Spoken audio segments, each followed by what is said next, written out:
Hello प्यारे बच्चों, आ गए अपनी अगली क्लास में।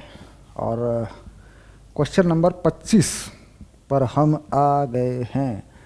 11:25। शाबाश। 11:25 को बड़े आराम से पढ़ना है। पहले क्या कह रहे हैं? आगे आने वाली दो संख्याओं का आकलन रोचक हो सकता है। बहुत अच्छी बात है कि कुछ रोचक हो सकता है। मतलब बड़ा चैप्टर है, बहुत सारे सवाल हैं, बोर हो जाते हैं सर। तो यहाँ पर इस सवाल में कुछ रोचक हो सकता है। पहली संख्या यह बताएगी कि रेडियो अभियांत्रिक फोटोन की अधिक चिंता क्यों नहीं करते। दूसरी संख्या आपको यह बताएगी कि हमारे नेत्र फोटोनों की गिनती क्यों नहीं कर सकते, भले ही प्रकाश साफ साफ संसूचन योग्य हो। मतलब भले ही लाइट साफ सुथरी हो, भले ही लाइट एक ही रंग की हो, हम फोटोनों की संख्या गिन नहीं सकते आँख से। ये बात है एक। और रेडियो में जो रेडियो तरंगें होती हैं, है ना, उसमें फोटोन की अधिक चिंता हम नहीं करते। मतलब उसमें कितनी ऊर्जा का फोटोन जा रहा है, रेडियो तरंगों में कितनी ऊर्जा का विकिरण फैलाया जा रहा है जिससे रेडियो में स्टेशन चलते हैं है ना, उसकी हम चिंता क्यों नहीं करते, है ना। सही बात। अब एक मध्य तरंग ए पार्ट में आ जाएगा। देखो ए पार्ट में क्या कह रहा है। एक मध्य तरंग 10 किलोवाट सामर्थ्य के प्रेषी जो 500 मीटर तरंग दैर्ध्य की रेडियो तरंग उत्सर्जित करता है के द्वारा प्रति सेकंड उत्सर्जित फोटोनों की संख्या ज्ञात कीजिए। तो फोटोनों की संख्या, शक्ति क्या है, सबसे पहले देखें कितनी शक्ति वाला है ये। शक्ति है 10 गुना 10⁻³ वाट, ये शक्ति है। और फोटोन का तरंग दैर्ध्य लैम्ब्डा, ये है 500 मीटर। 500 मीटर। तो फोटोन की संख्या पूछी जा रही है कि दरअसल प्रति सेकंड कितने फोटोन निकल रहे हैं, ये पूछा जा रहा है। कुल ऊर्जा है हमारे पास, शक्ति प्रति सेकंड ऊर्जा ये हो जाती है शक्ति। ये वाट देखो लिखा है, इसका मतलब होता है जूल प्रति सेकंड, ये आप जानते हैं। तो ये पूछ रहे हैं एक सेकंड में कितने फोटोन हैं। तो बिल्कुल सिंपल सी बात है, एक फोटोन की ऊर्जा निकालो और इसको उस ऊर्जा से, ये जो शक्ति है इसको एक फोटोन की ऊर्जा से भाग कर दो, तो फोटोनों की संख्या तो क्या लिखते हैं, प्रति सेकंड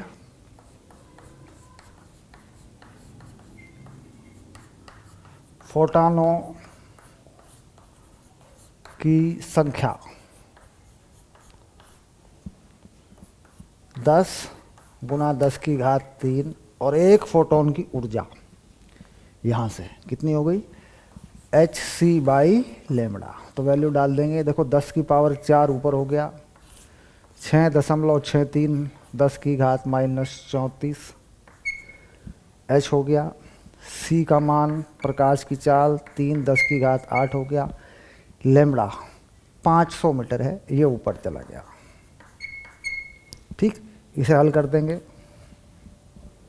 ये जो वैल्यू है 3, ये लगभग 20 आ जाएगी। चलो देख लेते हैं।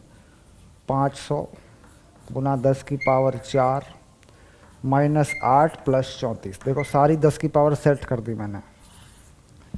ये पावर 8 ऊपर माइनस हो गई, ये पावर प्लस हो गई। 4 पहले से था, 500 छोड़ दिया और 3 और 6 3 को गुणा करेंगे तो ये लगभग 20 हो जाएगा, लगभग 20 ये हो गया। तो ये हो गया 25 गुना 10⁻, यहाँ से देख लो 30। 34 और 4 38 में से आ गए 30, है ना। ये हो गया लगभग 30, ये आ गया। तो इसे दशमलव में बना लें तो 2.5 गुना 10⁻31 है ना, लगभग, ये वैल्यू बेटा लगभग आ रही है। उत्तर जो है 3 10 की घात 31, ये बता रहे हैं 3 गुना 10 की घात 31। अब 3 कहाँ से आ रहा है कहना मुश्किल है, क्योंकि 500 मीटर है, 10 किलोवाट है, तो 3 तक 30 नहीं आ रहा, ये वैल्यू इतनी आ रही है बेसिकली 2.5 है ना। चलिए खैर,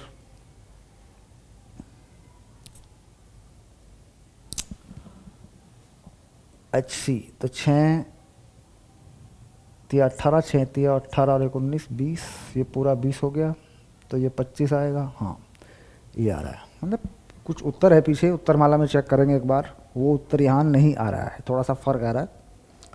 अब आया बी पार्ट। बी पार्ट में क्या कहा,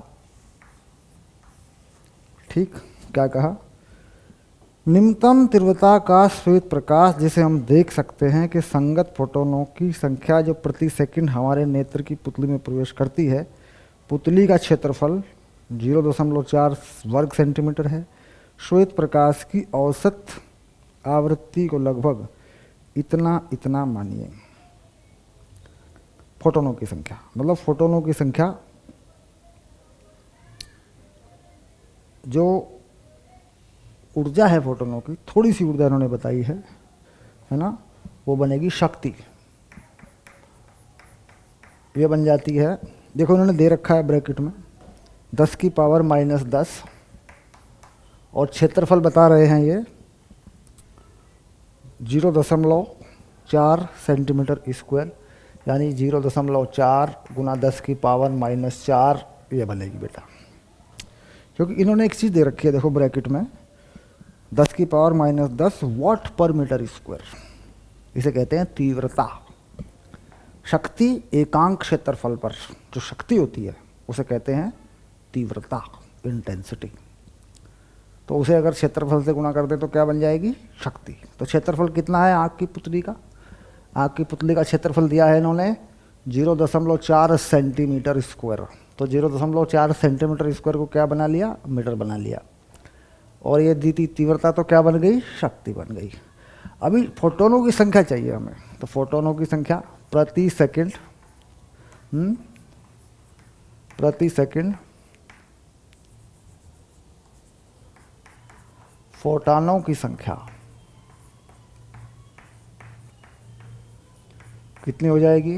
देखो ये क्या चीज़ हो रही है, ये हो रही 0.4 गुना 10 की घात -14, और नीचे फोटोन की ऊर्जा hc/λ। अब कितनी तरंग दैर्ध्य देगा फोटोन है, नहीं सीधी आवृत्ति दे रखी है h/ν, क्योंकि या तो तरंग दैर्ध्य बताओ या फोटोन की ऊर्जा क्या होती है, h/ν होती है। तो इन्होंने क्या दिया है, आवृत्ति बताइए 6 गुना 10 की घात 14 हर्ट्ज, है ना। तो लगा लो सीधा, प्लांक नियतांक 663 10 की पावर -34, और आवृत्ति बताई है 6 गुना 10 की घात 14, तो ये आ रही है फोटोनों की संख्या, ये आ रही है लगभग 10 की पावर 4 फोटोन प्रति सेकंड, फोटोन प्रति सेकंड, ठीक। तो आँख 10 की पावर 4 प्रति सेकंड फोटोन को नहीं बता सकती, संख्या बहुत ज़्यादा है। क्या कहेंगे, संख्या बहुत ज़्यादा है। 1 सेकंड में आँख में 10,000 फोटोन प्रवेश कर जाते हैं, तो संख्या ज़्यादा है, इसको गिना नहीं जा सकता। मतलब मानव जो मस्तिष्क है वो 1 सेकंड में 10,000 चीज़ों को नहीं गिन सकता। 10,000 का नंबर बहुत बड़ा है। तो इसलिए उन्होंने पूछा कि भाई फोटोन की संख्या मानव नेत्र गिनता है कि नहीं गिनता है, और गिनता नहीं तो क्यों नहीं गिनता है फिर बताओ। तो चूंकि फोटोन की संख्या ज़्यादा है, मानव मस्तिष्क इसको गिन नहीं सकता। शाबाश, हो गया ये भी। चलिए आगे चलते हैं, 25 हो गया, 26, शाबाश। क्वेश्चन नंबर 26, शाबाश।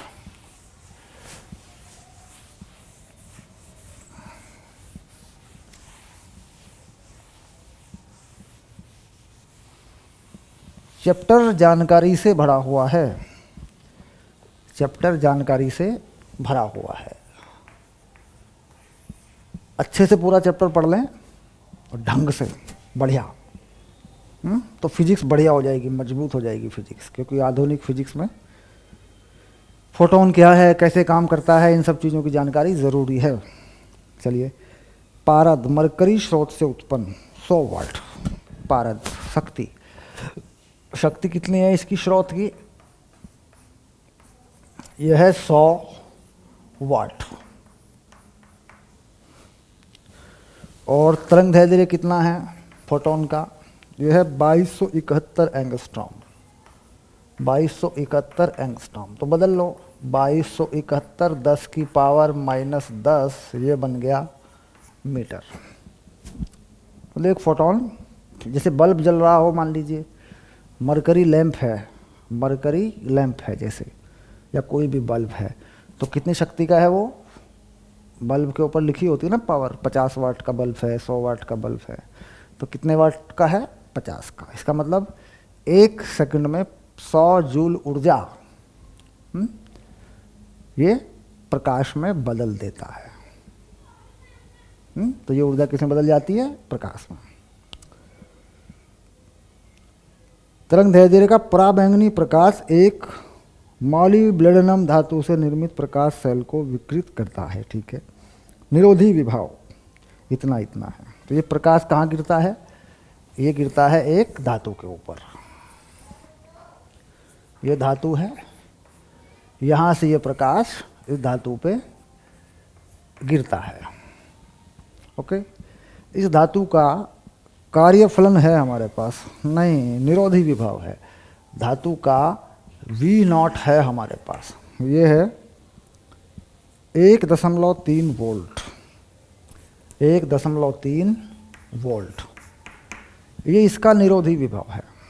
V0 मान लेते हैं इसको।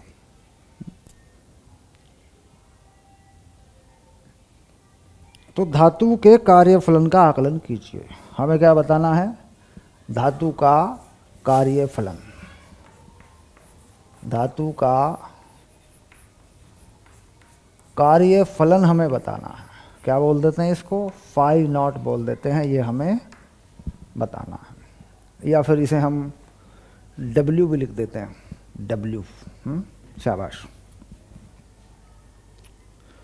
धातु के कार्यफलन का आकलन कीजिए। एक हीलियम लेजर ज्योत्पन्न इतने तीव्रता के लाल प्रकाश के साथ किस प्रकार अनुक्रिया करेगा? ये अगली बात है, पहले कार्यफलन निकाल लेते हैं। शाबाश।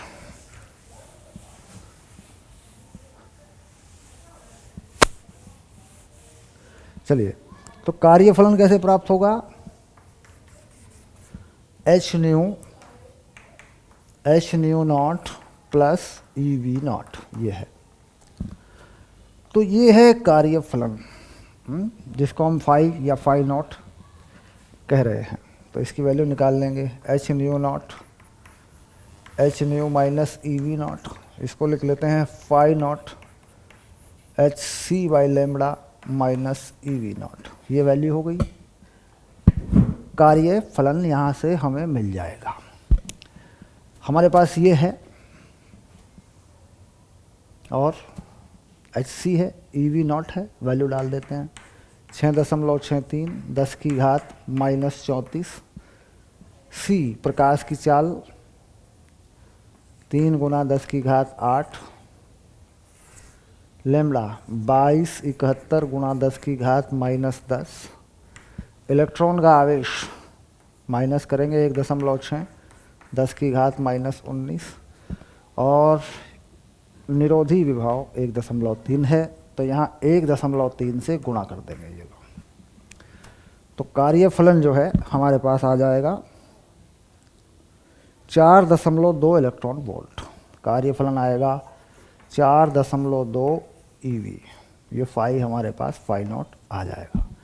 यहाँ से जूल में आएगा बेटा, ध्यान रखना, यहाँ से जूल में आएगा और उसे इलेक्ट्रॉन के आवेश से भाग करेंगे तो किस में बदल जाएगा? इलेक्ट्रॉन वोल्ट में। ठीक, अब ये कार्यफलन है धातु का। इस धातु पर अब दूसरा प्रकाश डालेंगे। है ना, लेजर उत्पन्न द्वारा इतने इतने इतने इतने का कैसे कार्य करेगा। ठीक, ऑब्वियसली बात है। तो कार्यफलन आ गया। अब देखिए, अब धातु पर जो है प्रकाश डालेंगे। देखो फिर से बनाई धातु, ये धातु बना दी, और इस पे इस बार जो प्रकाश डालेंगे उसका लैम्डा है, तरंग दैर्ध्य है 6328, ये है इस बार। और कार्यफलन यही है, इसका जो कार्यफलन है वो है फाई नॉट बराबर 4.2 EV। तो क्या करेगा, काम करेगा कि नहीं करेगा भाई। मान लीजिए ये हमने ऊर्जा डाली है, ये फोटोन डाला है, और ये ऊर्जा इससे कम हो गई, तो कार्य करेगा कि नहीं करेगा। तो कार्य नहीं करेगा। तो हम क्या लिखते हैं, hc/λ यदि छोटा है कार्यफलन से तो सेल कार्य नहीं करेगा। ऐसी कहानी हो गई। अब जांच करनी पड़ेगी, ये वैल्यू लगानी पड़ेगी यहाँ पे, है ना। तो क्या करते हैं, 6.63 10 की घात -34 3 गुना 10 की घात 8 लैम्डा 6328 गुना 10 की घात -10, ये वाली चीज़ से बड़ा हो रहा है कार्यफलन। कार्यफलन बेटा 4.2, इलेक्ट्रॉन वोल्ट को जूल में बदल लो, 1.6 10 की घात -19। देखो ऐसा हो रहा है, इलेक्ट्रॉन वोल्ट को क्या बना दिया, जूल। तो ये वैल्यू इससे बड़ी है। देखो इसे हल करके देख लो, 6 से 6 कट गया, मान लो 3, तो 3 नंबर आ गया, 3 से बड़ा देखो कितना बड़ा हो गया उससे। तो ये वैल्यू जो है सॉल्व करके देखो ईमानदारी से, थोड़ी 1 मिनट लगेगी, ये वैल्यू बड़ी है। तो इसका मतलब हो जाएगा कि सेल कार्य नहीं करेगा, क्योंकि है ना, ये चीज़ लिख देते हैं। ठीक, या वैसा लिख देते हैं, न्यू से बड़ा है न्यू नॉट, ये भी तो लिख देते हैं। यहाँ से जो आवृत्ति आ रही है, इसकी आवृत्ति कितनी मान ली, न्यू गिर रही है ना, तो ये आवृत्ति कम पड़ गई, ये है देहली आवृत्ति। ऐसा भी लिख देते हैं, ऐसा भी लिख लेते हैं। कार्यफलन से कम है, कार्यफलन से ऊर्जा इस फोटोन में कम है, कार्यफलन ज़्यादा है। कैसे पता लगेगा, निकाल के देख लो। यहाँ से किस में आएगी ऊर्जा, जूल में आएगी। कार्यफलन किस में है, इलेक्ट्रॉन वोल्ट में है, उसको भी जूल में बदल लो, फिर इन दोनों की तुलना कर लो, है तो फाइनली ये ऊर्जा ज़्यादा आ जाएगी, ये कम होगी। तो सेल कार्य नहीं करेगा, यानी ये जो फोटोन है ये सेल में से इलेक्ट्रॉन निकाल नहीं पाएगा, इसकी ऊर्जा कार्यफलन से भी कम है। और ऊर्जा निकालने के लिए, मतलब इलेक्ट्रॉन निकालने के लिए ऊर्जा कार्यफलन से ज़्यादा होनी चाहिए। खैर सिंपल सी बात है। चलिए आगे बढ़ते हैं, शाबाश। ऐसा कुछ ज़्यादा मुश्किल वाला मामला नहीं है।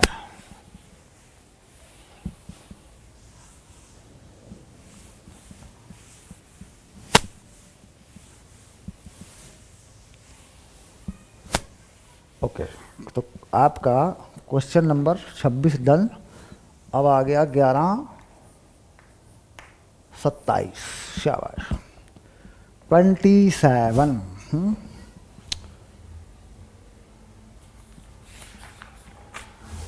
नियॉन लैंप से उत्पन्न, क्वेश्चन नंबर 27 देखें जरा किताब में। नियॉन लैंप से उत्पन्न 640.2 नैनोमीटर तरंग दैर्ध्य का एक वर्णीय विकिरण टंगस्टन पर सोडियम से निर्मित प्रकाश संवेदी पदार्थ को विकिरित करता है। निरोधी वोल्टता 0.54 वोल्ट मापी जाती है। स्रोत को एक लोहे या लो स्रोत से बदल दिया जाता है, जिसकी 427.2 नैनोमीटर वर्ण रेखा उसी प्रकाश सेल को विकृत करती है। नई निरोधी वोल्टता क्या है? मतलब किसी भी धातु का कार्यफलन एक अचर मान है। हम जानते हैं किसी भी धातु का या किसी धातु का कार्यफलन अचर होता है, ये बात तो पक्की है ना? तो कार्यफलन अगर अचर होता है तो इसका मतलब ये हो जाता है कि H nu phi naught E V one nu one, मतलब एक धातु के लिए ऐसा हो गया, ठीक। और दूसरी धातु के लिए H nu two phi naught plus E V two, ये कहानी हो गई।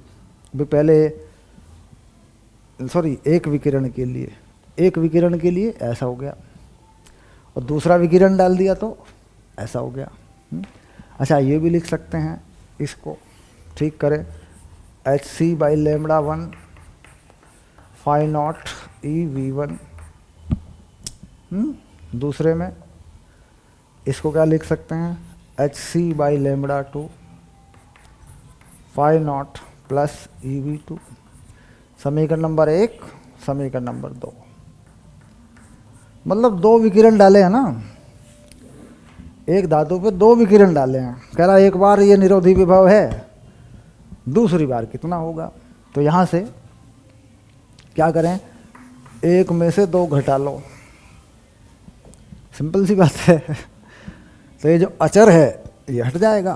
क्या करें, एच सी कॉमन हो गया, 1/λ1 1/λ2 और ई v1 माइनस v2, ये कहानी हो गई। v1 या λ1 या λ2 सवाल में देख के लगा दो, ठीक। चलिए देखते हैं, वैल्यू देखते हैं। पहले में लगा देते हैं 1/640.2 10 की पावर -9। दूसरे में लगा देते हैं 427.2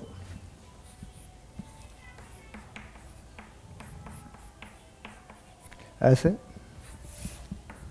ई पहले वाले का निरोधी विभव लगा देते हैं 0.54 और दूसरे वाले का मान लेते हैं V2।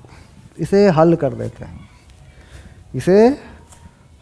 देते हैं, यहाँ से क्या चाहिए हमें, V2 का मान। ये E क्या है, ये है इलेक्ट्रॉन का आवेश। तो इलेक्ट्रॉन का आवेश तो हम जानते हैं, H और C का मान भी हम जानते हैं। तो ये सारे मान रखने के बाद जो V2 की वैल्यू आ रही है वो आ रही है 1.5 वोल्ट। इसको आप सॉल्व करेंगे, क्योंकि यहाँ अगर हम गुणा भाग करेंगे तो हमें और समय लग जाएगा। वैसे ही इस चैप्टर का NCERT अभ्यास बहुत बड़ा है, तो इसे आप ठीक करेंगे, चेक करेंगे, ठीक। क्वेश्चन ये इम्पॉर्टेंट है, ये क्वेश्चन इम्पॉर्टेंट है। मतलब किसी भी धातु के लिए कार्यफलन अचर मान है, इस बात को ध्यान में रखते हुए इस पर तुलना करने के लिए कई सवाल बनाए जा सकते हैं। इस बात को आप ध्यान रखेंगे, ठीक। शाबाश। चलिए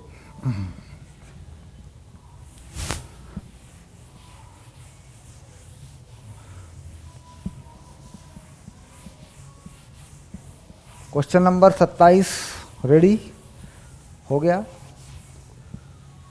सर? ये तो हो गया। चलो फिर अगला पढ़ो, question number 28। Question number 28 ready 1 2 3। Question number 28, शाबाश। हाँ, एक पारद लैंप प्रकाश विद्युत उत्सर्जन की आवृत्ति निर्भरता के अध्ययन के लिए एक सुविधाजनक स्रोत है। ठीक है, चलो मरकरी लैंप जो होता है, पारद लैंप बोल देते हैं इसको, क्योंकि यह दृश्य स्पेक्ट्रम के पराबैंगनी से लाल छोर तक कई वर्ण रेखाएं उत्सर्जित करता है। मतलब कई सारे रंग की प्रकाश ये छोड़ देता है। रुबिडियम प्रकाश सेल के हमारे प्रयोग में पारद स्रोत से निम्न वर्ण रेखाओं का प्रयोग किया गया। मतलब ये जो लाइट छोड़ी है सोडियम लैंप ने, ये रुबिडियम प्रकाश सेल पर डाली गई है और वहाँ पर कुछ चीज़ें निकल कर आई हैं। निरोधी वोल्टताएँ निकली हैं और जो तरंग दैर्ध्य डाली गई है या प्रकाश डाला गया है वो भी बताया गया है। तो प्लैंक स्थिरांक h का मान ज्ञात कीजिए। धातु के लिए देहली आवृत्ति तथा कार्यफलन का आकलन कीजिए। ये है। तो बेसिकली ये सवाल है ग्राफ पर आधारित। पहले इसका नंबर लिख देते हैं 1128। ये कुछ इस तरीके से होता है इसका ग्राफ। ये होता है न्यू और ये होती है निरोधी वोल्टता, आवृत्ति और निरोधी वोल्टता के बीच ग्राफ। और ये ग्राफ एक यहाँ से एक सीधी रेखा होता है और इसका जो ढलान होता है ये, इसे मान लेते हैं कोण थीटा। तो टेन थीटा जो होता है, जानते हैं इस बारे में? सर ये तो याद आ गया, पक्की बात है। टेन थीटा होता है h/e। तो h का जो मान होता है प्लांक स्थिरांक वो होता है e टेन थीटा। ठीक, तो यहाँ पर क्या है देखो, निरोधी विभव है और आवृत्ति नहीं है, तरंग दैर्ध्य है। तो मुझे मान लीजिए यहाँ कोई आवृत्ति चाहिए, बढ़ती हुई तरंग दैर्ध्य तो घटती हुई आवृत्ति है। तो मुझे मान लीजिए आवृत्ति चाहिए ν1 चाहिए मुझे, तो 3 × 10⁸ बटे λ1। और ν2 चाहिए 3 × 10⁸ बटे λ2। ऐसा तो है, निकल जाएंगी। अब देखो जब λ कम है आवृत्ति ज़्यादा है, यानी सबसे जो पहला नंबर है वो यहाँ है ν1, फिर यहाँ पे कुछ है ν2, फिर यहाँ पे कुछ है ν3। है नहीं ऐसा? तो ये थीटा कैसे मिलेगा? थीटा बेटा यहाँ से भी मिल जाएगा, देख ऐसे, ये भी तो थीटा है। यहाँ का निरोधी विभव है मेरे पास, कितना है यहाँ पे निरोधी विभव? पहले नंबर का निरोधी विभव है 128 1.28। दूसरे नंबर का भी है मेरे पास 0.95 0.95। तीसरे नंबर का भी है 0.74 0.74। और आवृत्ति भी है मेरे पास। तो मैं क्या करता हूँ, यहाँ से निकाल लेता हूँ ऐसा। ये भी तो थीटा ही होगा। ये चीज़ कितनी आ गई?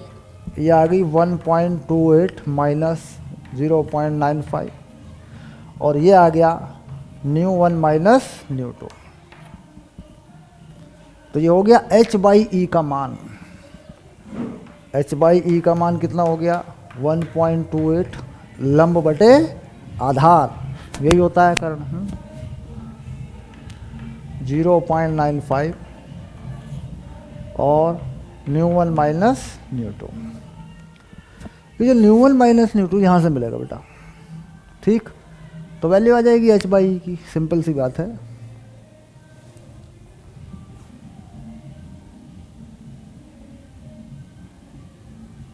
अब आता है कार्य फलन ज्ञात कीजिए। इन्होंने पूछा है कार्य फलन। तो कार्य फलन बेटा ये वैल्यू होती है, ये होता है ν0। और कार्य फलन क्या होता है? कार्य फलन क्या होता है? φ0। ये होता है h ν0। तो ये ν0, ये रेखा कहाँ काटेगी? ये रेखा इसको कहाँ काटेगी? मतलब जब ग्राफ बनाएंगे, जब देखेंगे रेखा कहाँ काटेगी तब पता लगेगा। ग्राफ पर आधारित सवाल है। ठीक, तो जहाँ रेखा काटती है ये वाली, ये है देहली आवृत्ति, और इसको फार्मूले में डाल देंगे h न्यू नॉट में, तो ये बन जाएगा कार्य फलन। बस ग्राफ पर आधारित सवाल है, और इस तरह का ग्राफ और इस तरह के सवाल आपने पहले भी 1-2 किए हैं, कोई ऐसी दिक्कत नहीं है। ग्राफ कॉपी हो हमारे पास तो हम वैल्यू डाल डुल के जुगाड़ करके निकाल सकते हैं, और उसकी ज़रूरत नहीं है, ठीक है, उसकी कोई ज़रूरत नहीं, क्योंकि जो इस सवाल में है आप जानते हैं उसको अच्छी तरह। ये कोई ऐसी बात नहीं है इसमें कोई छिपा हुआ रहस्य है। सिंपल सा एक ग्राफ बन जाएगा और उसका ढलान आ जाएगा तो h/e हो जाएगा, और जहाँ लाइन काटेगी इस बिंदु पे सीधी रेखा खींच देंगे, इस पॉइंट को और इस पॉइंट को मिला के सीधी रेखा खींच देंगे, तो यहाँ काटेगी वो, तो वही वैल्यू हो जाएगी देहली आवृत्ति। देहली आवृत्ति को फॉर्मूला h न्यू नॉट में डाल देंगे तो कार्यफलन हो जाएगा। 29, शाबाश।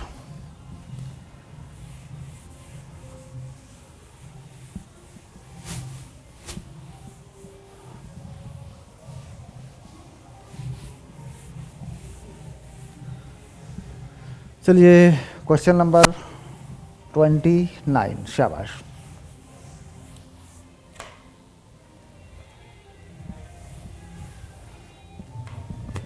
Question number 29, 11-29।